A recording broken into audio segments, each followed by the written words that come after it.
Hey yo, how you guys doing? Do me a favor before we get started on this whole thing, right? Subscribe, like, or hate, and share this video. Um, we're trying to get our numbers up. Thank you very much, and enjoy this broadcast.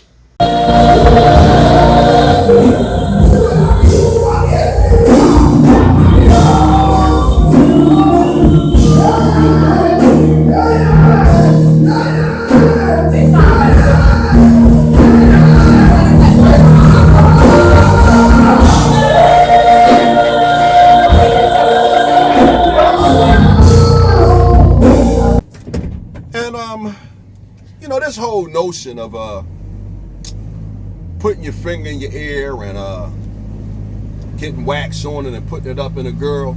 This was common knowledge, man. I wasn't the only one who was told this by older guys who didn't know they ass from a hole in the ground, but was attempting to pass the pearls of wisdom down to young idiots like myself at the time.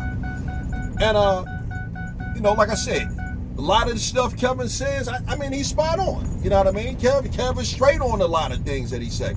But like I said, Kevin is putting his own personal twist on a lot of things. See, when you make a conscious decision that you want to get out here and be some kind of guru or a life coach or something like that, you have a responsibility to be as impartial as possible when you're dispensing your information to people.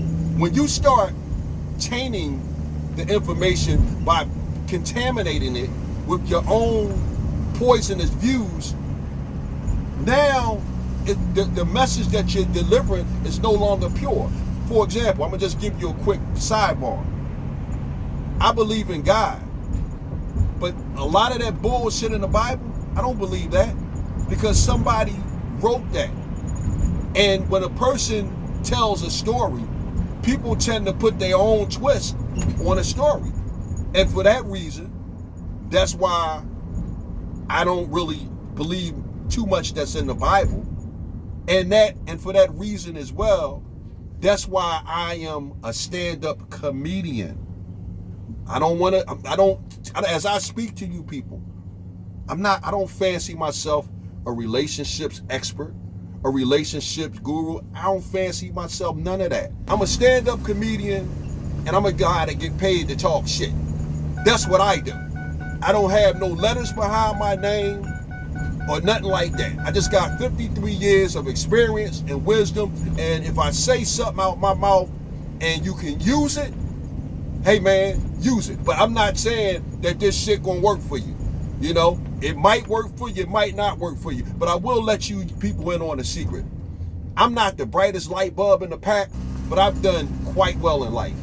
And since I'm not the brightest light bulb in the pack, if you could take something that I share with you and make it really work for you, I know you can do it, because once again, I'm a fucking idiot. And if I can do it, I know you can do it. But again, please understand, I'm not trying to pass myself off as anything more than what I am, is a shit-talking, stand-up comedian who's being opportunistic and trying to come up off of guys like Kevin. That's who and what I am. Now, one of the things, right, that I take issue with that Kevin says is KevinSamuels promoting this notion that hanging out with an escort or a call girl is somehow cool, Now, first and foremost, right, I understand the notion between escorts, call girls, and prostitutes. All it is just a matter of classes. Prostitutes tend to deal with low-end men, whereas call girls and escorts tend to deal with the very wealthy. And the bottom line is this, right? There's nothing wrong with prostitution, in my opinion. In fact, I'm a staunch advocate for prostitution. But at the end of the day, all them broads, if you exchanging money for sex, you're a fucking whore. That's the reality of it.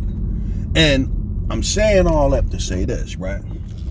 There's nothing wrong with telling a young man, like, hey man, if you want to get some experience with how to be sexually proficient with a woman, cool. That's a good thing, you know? And again, I found prostitutes to be as reliable and as beneficial as the psychiatrist or the barber or somebody. They can become your confidant if you get on a schedule with them where you guys got to understand it and it's purely business. But to plant this notion that palling around with a whore is somehow cool, I think that's totally and completely irresponsible. And I'll tell you why, Kevin. A lot of guys who aren't proficient and skilled and confident with women like you and I are, sir, they'll get their signals mixed, Kevin. You got a whole shitload of men leaving America and flooding places like the Dominican Republic, Brazil and Colombia and other parts of the world on the notion that these women that they're going down there spending money on really like them for the person that they are versus the money that they're spending. So now what happens, Kevin, when you promote this casual relationship with a sex worker, Kevin, you set a young man up who's inexperienced, who doesn't know any better, to become the victim of his own ignorance. No, business is business and personal is personal. And Kevin, you might be astute enough to be able to interact with a woman in that capacity, but you can't send these young inexperienced guys out there with the assumption that he can pal around with a sex worker as if they're the real deal, and in all actuality, you know, a service is being provided to him. That's how you get guys that end up married to ex porno stars and strippers and prostitutes. I mean, what self-respecting man in his right mind wants a woman that's slept with countless men? It's totally irresponsible to promote that idea that you can just pal around with a sex worker, because again, guys who aren't as skilled with women and aren't as astute, they can fall victim to the seductions of a prostitute, because a prostitute gonna tell you everything you want to hear as long as she's on the clock. And another danger about setting a guy up to hang out with a woman in a casual manner with a sex worker is that individual might end up finding himself enamored with this individual, this sex worker, and the next thing you know, this guy ends up having a kid by this sex worker, ends up marrying this sex worker, and guess what? You set that individual up for all the pitfalls of being with a woman who earns her money on her back. There's always the danger that she might go out and render her services whenever the money gets short. So this is why I strongly object, Kevin, to your notion of trying to sell these young and inexperienced guys on the notion that one can casually hang out at an office party with a sex worker, sir. Bread, and then I crush his fucking head. The moral of this story is, if you want some head, you need some bread.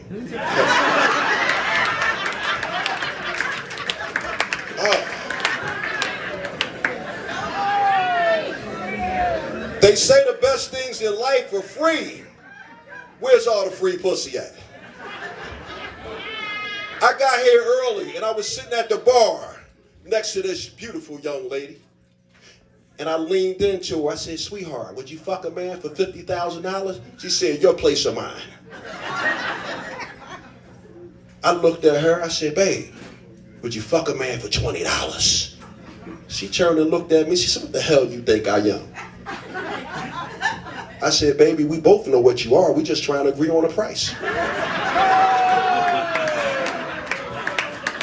Trying to agree on a price. Women are expensive. Very expensive. Let me tell you how expensive women are. I was in LA recently. I went to the Earl Spence and Sean Porter fight. And after I got finished enjoying the fight, felt like fucking. So I called down to the front desk and I asked them to send me a chick up. And this beautiful sister came up. Oh, she was gorgeous. But before we got down to brass taxes, I said, sweetheart, I gotta, check the prices. Because anybody that knows me, they know I'm of a frugal nature. Cheap. So I said, sweetheart, I'm just curious. How much for a hand job? She said, look out that window. I looked out the window. She said, you see that gas station over there? I said, I see it. She said, well, all the money that I got from hand jobs, I bought that gas station. I said, wow, okay. I said, how much for a blowjob? She said, look out the window. I looked out the window. She said, you see that Walmart over there, not too far from the gas station? I said, I see it. She said, all the money I got from blowjobs, I brought that Walmart. I said, babe, I'm kind of scared to ask you how much you want for some pussy. She said, do you know that airport that you flew into? I said, babe, you brought an airport with all the money you got from selling pussy? She said, no. But if I had a pussy, I would own that airport.